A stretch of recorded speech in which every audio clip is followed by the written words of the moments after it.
Chapter 22, Animal Prints.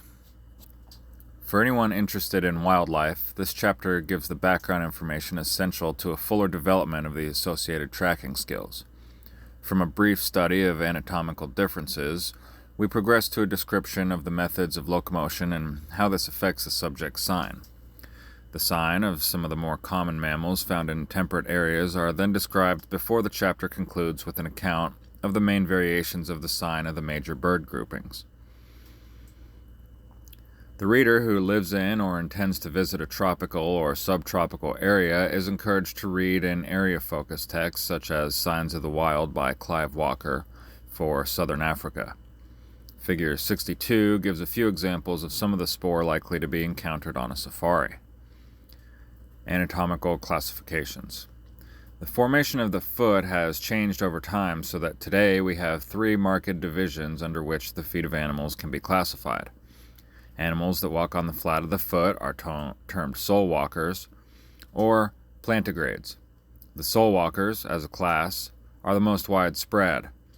We ourselves are sole walkers and have as our companions such diverse animals as bears, porcupines, hedgehogs, monkeys, gorillas, badgers, otters, hares, and rabbits.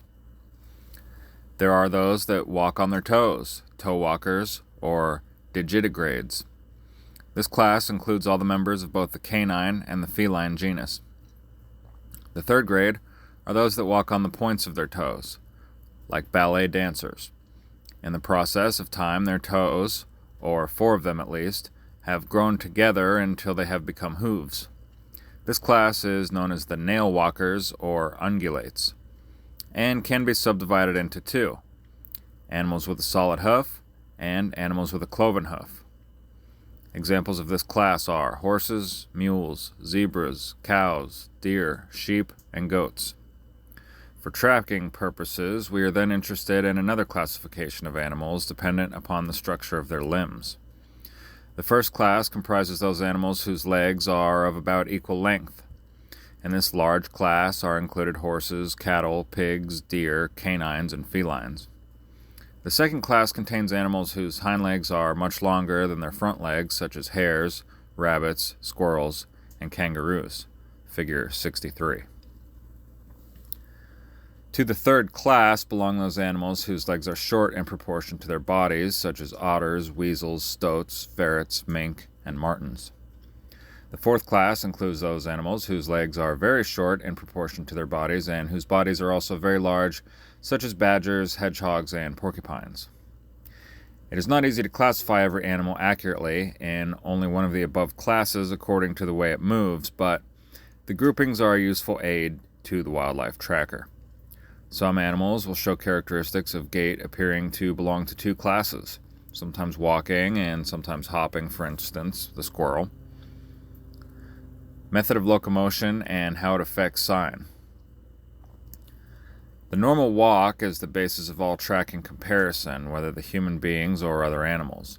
Just as we considered the gait of humans in the previous chapter, so we have to study the various methods of locomotion to be in a better position to analyze the sign left by the non-human quarry. First category: equal length limbs. As with the walk of man, watching a video or a slow-motion film will highlight the order and way in which an animal lifts and places its legs. When a horse walks, it plants its feet diagonally. See figure 64.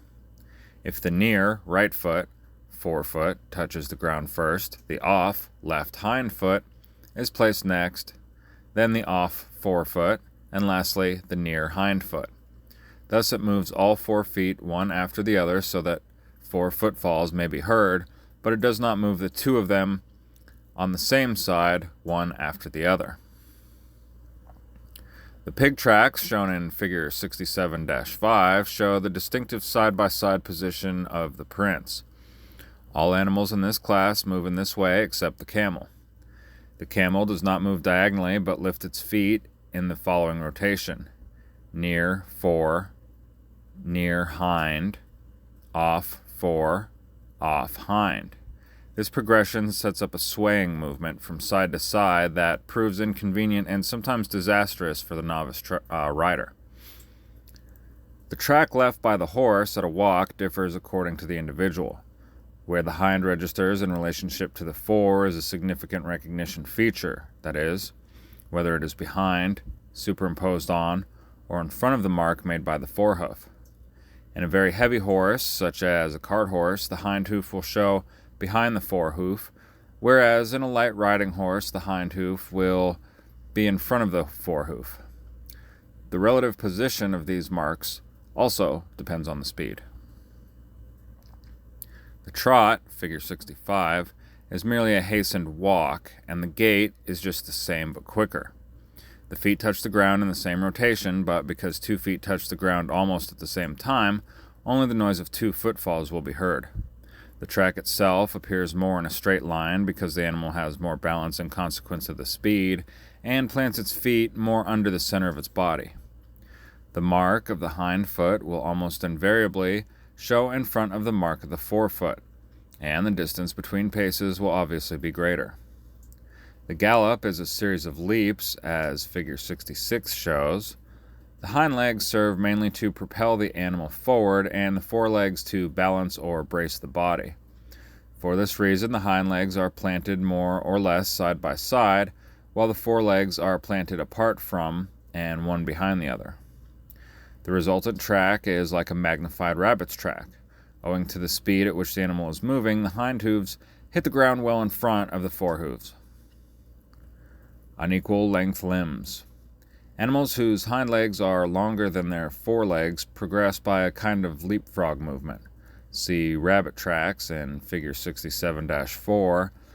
The hind feet come round the forelegs and are thrown ahead of the forefeet. In this class of animals, the hind feet are longer than the forefeet and can be easily distinguished. Short legs, long body. The jump made by members of this group is a curious, loping, snake-like movement. See mink and marten tracks in figure 67-1 and 67-2. The movement is rather like that of a porpoise in the water, a series of curves. The 2 forefeet leave the ground and come down together side by side. The animal's body doubles up like a drawn bow, and the hind feet follow, landing almost directly on the same spot, while the forefeet go off on the next bound, so that the trail shows apparently one pair of tracks side by side at regular intervals. Occasionally, some animals in this class will make short bounds with all 4 feet at the same time. At a faster pace, the hind feet may seemingly outstrip the forefeet to land in front of them. Short legs, large body. The animals of the 4th class, see badger tracks in figure 67-3, usually walk turning their hind feet in to a marked degree and spreading all 4 feet out wide apart laterally. As a general rule, the hind foot registers over the mark of the forefoot and across it, heels out, toes in. Occasionally, when alarmed, they will leap, but because of their bulk, the distance between successive tracks is short. These classifications, foot and gait, have been adopted in order by a process of elimination to narrow down the possibilities of the identity of any one track that is noticed. They help to throw light on the characteristics and habits of the quarry. Distinguishing marks. Animals, like human beings, leave signs specific to the individual. As with the human quarry, it is a matter of observant, concentrated, systematic study of the print that allows the tracker to distinguish his quarry from that of another member of the same species. Even with a solid-hoofed animal, it is possible to distinguish the print of one from another. Likewise, if the horse is shod, there are differences in the shoe. Also, when we study the track as a whole, there are differences in the length of stride and the position in which the feet are placed in relation to one another. In the case of cloven-hoofed animals, the splitting of the hoof and the shape of the 2 halves of the hoof are also points that will help the tracker to identify the spoor of his quarry. The split in the hoof is most cloven-hoofed animals varies according to age and sex, apart from any accidents that the animal in question has experienced.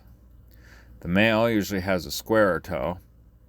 The 2 halves of the foot are not uniform in shape and size. The difference between the 2 is an important clue in identifying individuals.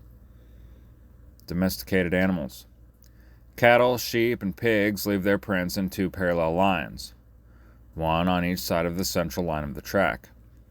The impressions of all 4 feet are clearly seen. In cattle, there is a general tendency for the hoof to open out more at the toe than the heel in fully grown animals. The sheep has a smallish pointed hoof, while the pig on soft ground shows the marks of the dew claws behind the marks on the hooves. Goats usually place their hind feet well in front of the fore and have a more irregular cleft. Figure 68 shows some of the more common animal prints and tracks with a worldwide distribution and a few of the larger species. These examples will help the student to start to differentiate between species and then between individuals within that species. Deer. In most kinds of deer, the tracks register. That is, the marks of the 4 feet are covered by the marks of the hind. A deer track will show the condition of the animal to a great extent. The doe nearly always registers, and when heavy with young, the feet will be spread wider apart laterally. The buck varies according to the season. When full of strength in the early spring, its hind feet will overstep the marks made by the 4 feet. As the rutting season progresses, they will drop back and register. And when the buck is worn out and out of condition, the hind feet will lag behind the 4 feet. A fox leaves a pad mark rather like that of a small dog, but there are several points of dissimilarity. The impression is narrower by comparison with its length. The hind pad is smaller compared with the size of the toes, and a careful examination of a clear print will show traces of hair between the toes and the pad leaving a furry margin, as opposed to the more clear-cut impressions of the dog's paw. The fox's track seems to be more akin to that of the cat than the dog. The dog splashes along and seems to take special delight in putting its feet in muddy places, while the fox walks deliberately and avoids wet and dirty places, having in this respect like a cat. Usually the fox registers its hind paw over the impression made by the forepaw, again as the cat does. Cats and dogs. The toe walkers comprise the 2 great tribes of canines and felines. A comparison of the track of the dog with that of the cat brings out an extraordinary number of differences. These are entirely due to the characteristics of the 2 different types of animal out of their mode of life. The dog leaves a zigzag track like a horse, with the marks of all 4 feet showing in 2 parallel lines. The marks of the nails can be seen. The cat leaves a comparatively straight track that shows only 1 line of marks more or less on a central line. As its wild cousins, the leopard and the tiger, do to this day, the cat lived in the jungle and stalked its prey by stealth. Speed was not so much a consideration as quietness. It stalked carefully along, planting its hind feet in exactly the same spot where its 4 feet had been, so that only the marks of the hind paws were left on the ground. This was important because if the hind paw snapped a twig, the noise might alarm its prey. As a stalker, the cat is a past master and can balance in any position. Note, there is one interesting point in connecting with the toe walkers that might be mentioned, and that is that the back of the forefoot is concave and the back of the hind foot convex, just as the back of the palms of our hand is concave and the back of our heel is convex. Rabbits and hares. The best way to distinguish between the various types of animals whose hind legs are longer than their forelegs is by the size of the actual track and the distance between the successive marks. For instance, it might be easy to distinguish the print of a kangaroo from that of a hare, but not so easy to distinguish the print of a hare from a rabbit. But with the whole track, there should be no problem, especially if the tracker takes into account all the evidence, including the locality. In these leapfrog tracks, an important point to be certain of is the direction in which the animal is traveling. At first, it is difficult to grasp that a 4-footed animal's hind legs can come in front of the forelegs. Rats. The third class, animals with short legs and long bodies, again show peculiar characteristics between the various types, although most of them are also soul walkers. These characteristics depend more upon the length of the bound than upon the size of the individual marks. Many will show the marks of the tail as a drag between the two parallel lines of the track. Rats seem to leave their tails behind them more than mice do, but the different varieties of each leave a slightly different track. A water vole and a common brown rat may be difficult to distinguish from each other by the track they leave, but in this case the environment should be taken into account. Otters. The tail marks the otter, coupled with his size and the fact that he walks the occasional few steps. Badgers. Among the short-legged, large-bodied category of animals, the badger will register the hind foot across the fore. Birds. Because of the great similarity between the tracks of many birds, it is important for the naturalist using tracking skills to realize that locality is the most important point to be considered. The main differences are between birds that perch in trees, birds that walk on the ground, and birds that live in the water, or on the water. The tree percher, sparrow, chaffinch, thrush, generally hops along the ground with both feet together and in a line with each other. The ground walkers, pheasant, grouse, walk along somewhat like we do, first one foot, then the other. The water birds, duck, goose, swan, all waddle along with their toes turned in. Perchers. Among the tree perchers, see figure 69-1, it is possible to identify one track from another only by the size, and now and then by the tail and wing marks. For instance, the chaffinch leaves a small mark which sometimes the flick of the tail showing on the ground, whereas the sparrow's track shows larger marks, and the thrush even larger ones with greater distances between them. Walkers. The ground walkers, figure 69-2, are mostly game birds. It will be found that the toes of the game birds are set much wider apart than those of, say, crows and blackbirds. The angle of the outside toes of the game birds are set at, or greater than, a right angle, whereas the angle formed by the outside toes of other birds is less than 90 degrees. Again, it will be noticed that the toes of the game bird are of even thickness, almost to the tips, while the toes of others taper. Pheasants and partridges especially have peculiarly smooth toes that leave a clean-cut impression, while birds such as pigeons have coarser scales that leave a far rougher mark. The pheasant's track, however, is larger than that of the partridge, and its middle toe stands almost in a straight line with its tail. The cock pheasant trails his tail behind him. The sandpiper makes neat tracks, which might be mistaken for the tracks of other birds if it were not for the little round holes here and there that show where it has probed for food. The woodcock's tracks are similar but larger, and again, beak marks are found. Water birds. The tracks of water birds are usually so much alike that, again, only the difference in size makes it possible to distinguish the species. Their webbed feet clearly distinguish them from ground walkers and tree perchers, figure 69-3. Waders.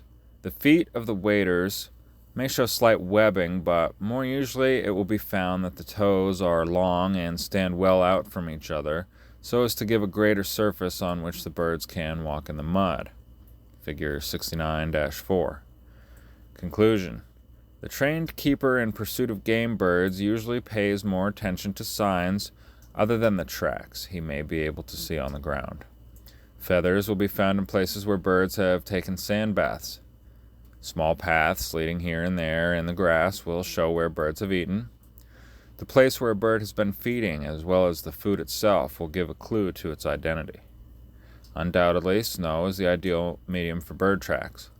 Snow not only shows the marks made by the feet of birds, but the marks of the wings and tail as well. For instance, when a magpie alights on snow, it will leave a clear impression of its tail feathers as well as of its outspread wing feathers. Figure 70. Summary: anatomical classification: feet. Plantigrades walk on the flat of the foot, sole walkers. Digitigrades, toe walkers. Ungulates, nail walkers. Solid hoof, cloven hoof. Relative limb length: equal length, Hind legs are much longer than front legs. Legs are short in proportion to bodies. Legs are very short in proportion to large bodies. Birds, tree perchers, ground walkers, water birds, waders.